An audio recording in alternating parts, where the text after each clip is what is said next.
찬송가 529장입니다.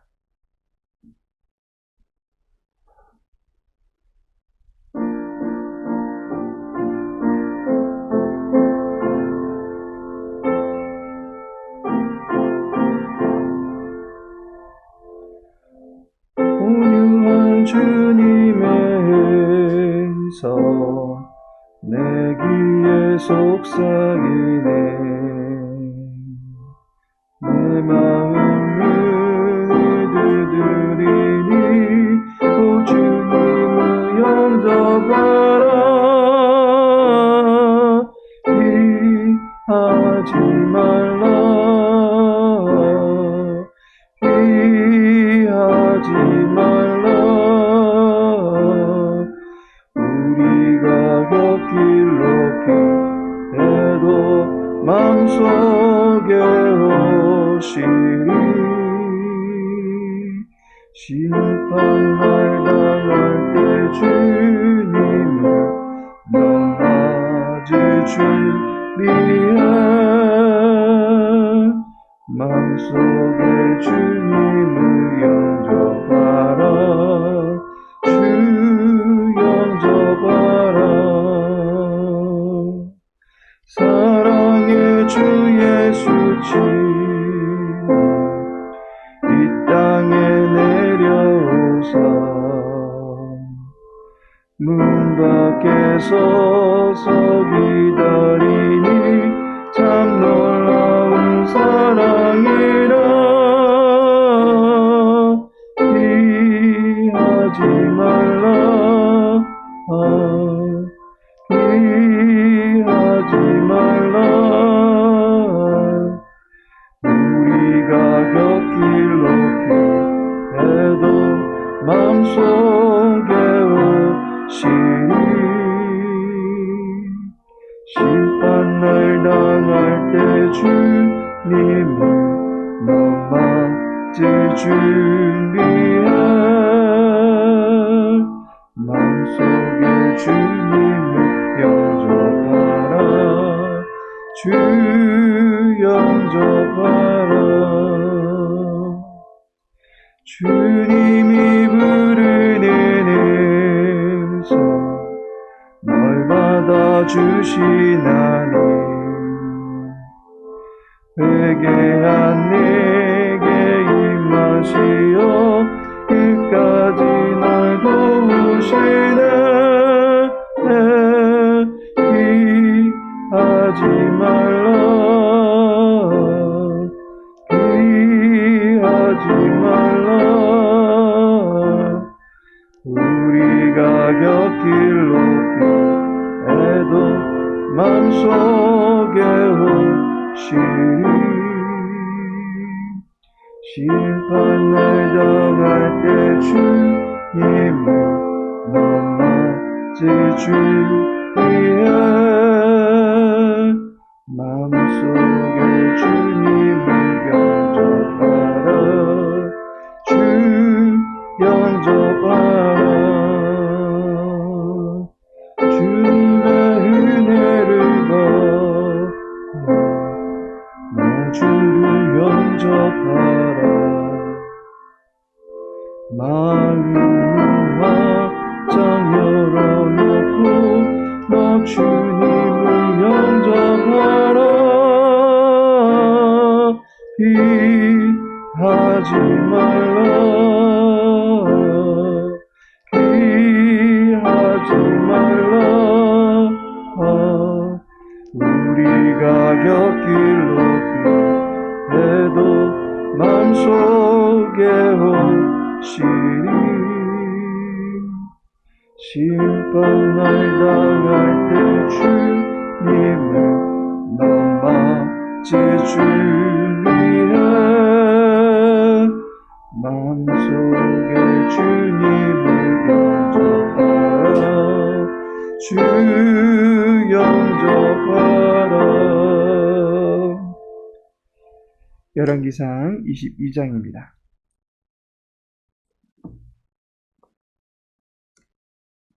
열왕기상 22장 29절에서 30 36절까지의 말씀입니다. 29절에서 36절까지 함께 읽겠습니다. 이스라엘의 왕과 유다의 여호사밧 왕이 길르앗 라못으로 올라가니라. 이스라엘의 왕이 여호사밧에게 이르되 나는 변장하고 전쟁터로 들어가려 하노니 당신은 왕복을 입으소서 하고 이스라엘의 왕이 변장하고 전쟁터로 들어가니라. 아람 왕이 그의 병거의 지휘관 32명에게 명령하여 이르기를 너희는 작은 자나 큰 자와 더불어 싸우지 말고 오직 이스라엘 왕과 싸우라 한지라. 병거의 지휘관들이 여호사밧을 보고 그들이 이르되 이가 틀림없이 이스라엘의 왕이라 하고 돌이켜 그와 싸우려 한즉 여호사밧이 소리를 지르는지라. 병거의 지휘관들이 그가 이스라엘의 왕이 아님을 보고 쫓기를 그치고 돌이켰더라. 한 사람이 무심코 활을 당겨 이스라엘 왕의 갑옷 솔기를 마친지라. 왕이 그 병거 모으는 자에게 이르되 내가 부상하였으니 내 손을 돌려 내가 전쟁터에서 나가게 하라 하였으나 이날에 전쟁이 맹렬하였으므로 왕이 병거 가운데 붙들려 서서 아람 사람을 막다가 저녁에 이르러 죽었는데 상처에 피가 흘러 병거 바닥에 고였더라. 해가 진력해 진중에서 외치는 소리가 있어 이르되 각기 성읍으로 또는 각기 본향으로 가라 하더라. 아멘. 본문의 말씀 통해서 변장하고 전쟁터로라는 제목으로 함께 말씀 나누고자 합니다. 평안이 돌아오지 못할 것이다 라고 말한 미가야 선지자의 예언이 맞는 것입니까? 아니면 아람을 진멸할 것이라는 시드기야와 400여 명의 선지자들이 말이 맞는 것입니까? 오늘 본문은 이 예언에 대한 두 대립된 예언에 대한 결과를 우리들에게 보여주고 있습니다. 오늘 본문 34절을 보시면 한 사람이 무심코 활을 당겨 이스라엘 왕의 갑옷 솔기를 마친지라 라고 말씀하고 있습니다. 전쟁에 나간 아합 왕이 무심코 쏜 어느 병사의 활에 맞게 되었다라고 말하고 있습니다. 그런데 솔기에 맞았다라고 합니다. 솔기라고 하는 것은 갑옷과 갑옷의 이음매 부분을 가리킵니다. 갑옷과 갑옷의 이음매 부분이기 때문에 매우 연약한 부분이고 이 부분으로 화살이 뚫고 들어오게 되었던 것입니다. 아합은 이 전쟁을 위해서 철저하게 작전을 짰습니다. 그런데 무심히 쏜 한 방의 화살에 하필이면 이음매 부분이 맞았고 또 하필이면 갑옷을 입고 있었음에도 불구하고 심한 부상을 입게 되었고 또 하필이면 병거를 타고 있다 보니 꼼짝달싹 못하다가 죽음을 맞이하게 되었다라고 하는 것을 본문이 말해주고 있습니다. 결국에 죽게 된 아합의 이 모습을 보면서 나누고 싶은 교훈이 있습니다. 그 첫 번째가 거짓에 넘어가면 심판을 받게 된다라고 하는 것입니다. 아합이 이 전쟁에 나서면서 얼마나 철저하게 대비를 했는지 한번 보시기 바랍니다. 29절을 보면 이스라엘의 왕과 유다의 여호사밧 왕이 길르앗 라못으로 올라가니라 라고 말씀하고 있습니다. 유다의 왕과 연합할 수 있다라고 하는 것은 그야말로 아합에게는 호전적인 기계를 갖출 수 있게 되는 그런 차원이었습니다. 여호사밧의 군대는 주변의 어느 나라도 틈탈 수 없을 만큼 당대의 강력한 힘을 갖추고 있던 군대로 잘 알려져 있습니다. 그러한 군대와 연합하여 탈환 작전을 펼칠 수 있으니까 그야말로 천군만마를 얻은 기분이었을 것입니다. 그리고 30절을 보시면 이스라엘의 왕이 여호사밧에게 이르되 나는 변장하고 전쟁터로 들어가려 하노니 당신은 왕복을 입으소서라고 말합니다. 아합이 여호사밧에게 왕복을 입으라고 합니다.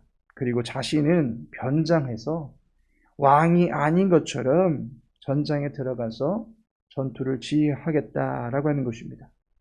그런데 실제로 이것이 아합이 짜낸 기가 막힌 작전이었습니다. 왜냐하면 31절을 보시면 아람 왕이 그의 병거의 지휘관 32명에게 명령하여 이르기를 너희는 작은 자나 큰 자와 더불어 싸우지 말고 오직 이스라엘 왕과 싸우라 한지라 라고 말하고 있습니다. 아람의 작전은 오직 이스라엘 왕만 공격하겠다라는 것입니다. 32명의 지휘관들은 이스라엘 왕만 찾아내고 그 왕에게로만 달려들려고 했다라고 하는 것입니다. 32절에 보시면 병거의 지휘관들이 여호사밧을 보고 그들이 이르되 이가 틀림없이 이스라엘의 왕이라 라고 말하고 있습니다. 이스라엘의 왕복을 입은 사람을 발견하고는 그를 추격하기 시작합니다. 아람은 자신들의 작전을 완수하기 위해 최선을 다합니다. 그렇다면 아합은 아람의 작전을 속이는 기가 막힌 작전으로 이 전쟁에 임하게 되었던 것입니다. 아합의 꼼수로 여호사밧은 사냥터의 미끼 신세가 되어버리고 말았던 것입니다. 그리고 아합은 병거를 타고 최신식 무기를 장착하고 자신을 보호하고 변장하고 또한 여호사밧과 합세하여서 전쟁을 치르는 철두철미함을 보였던 것을 보게 됩니다. 그런데 28절에 보시면 미가야가 이르되 왕이 참으로 평안히 돌아오시게 될진데 여호와께서 나를 통하여 말씀하지 아니하셨으리이다 라고 말하고 있습니다. 아합이 결코 평안히 돌아올 수 없을 것이다 라고 미가야가 예언했습니다. 아합에게 화가 임할 것이다 라고 예언했습니다. 아합은 자신의 철저한 작전에도 불구하고 철저한 대비에도 불구하고 결국 여호와의 심판의 말씀이 응하여지는 것을 보게 됩니다. 시편 64편 7절에 보니 그러나 하나님이 그들을 쏘시리니 그들이 갑자기 화살에 상하리로다 라고 말씀합니다. 아합은 화살 한 방에 하나님의 심판의 관역이 되어버리고 말았습니다. 열왕기상 22장 34절에 무심코 활을 당겨 라고 말합니다. 무심코라는 말이 소 뒷걸음질 치다 쥐 잡은 것처럼 생각지도 못했는데 엄청난 일이 발생한 것처럼 이해될 수 있는 그러한 말입니다. 그런데 무심코라는 이 말에는 단순히 아무 생각 없이라는 의미도 있지만 그와 정반대로 완전할 정도로라는 의미도 담고 있습니다.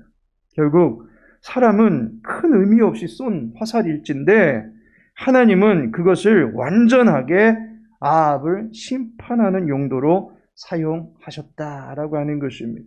우리가 우연이라고 하는 모든 일들에 하나님의 뜻이 담겨버리면 그것은 필연이 되어버리는 엄청난 사건이 되는 것을 본문을 통해서 보게 되어집니다. 심판을 피할 수 없었던 아합의 모습을 본문을 통해서 보게 됩니다.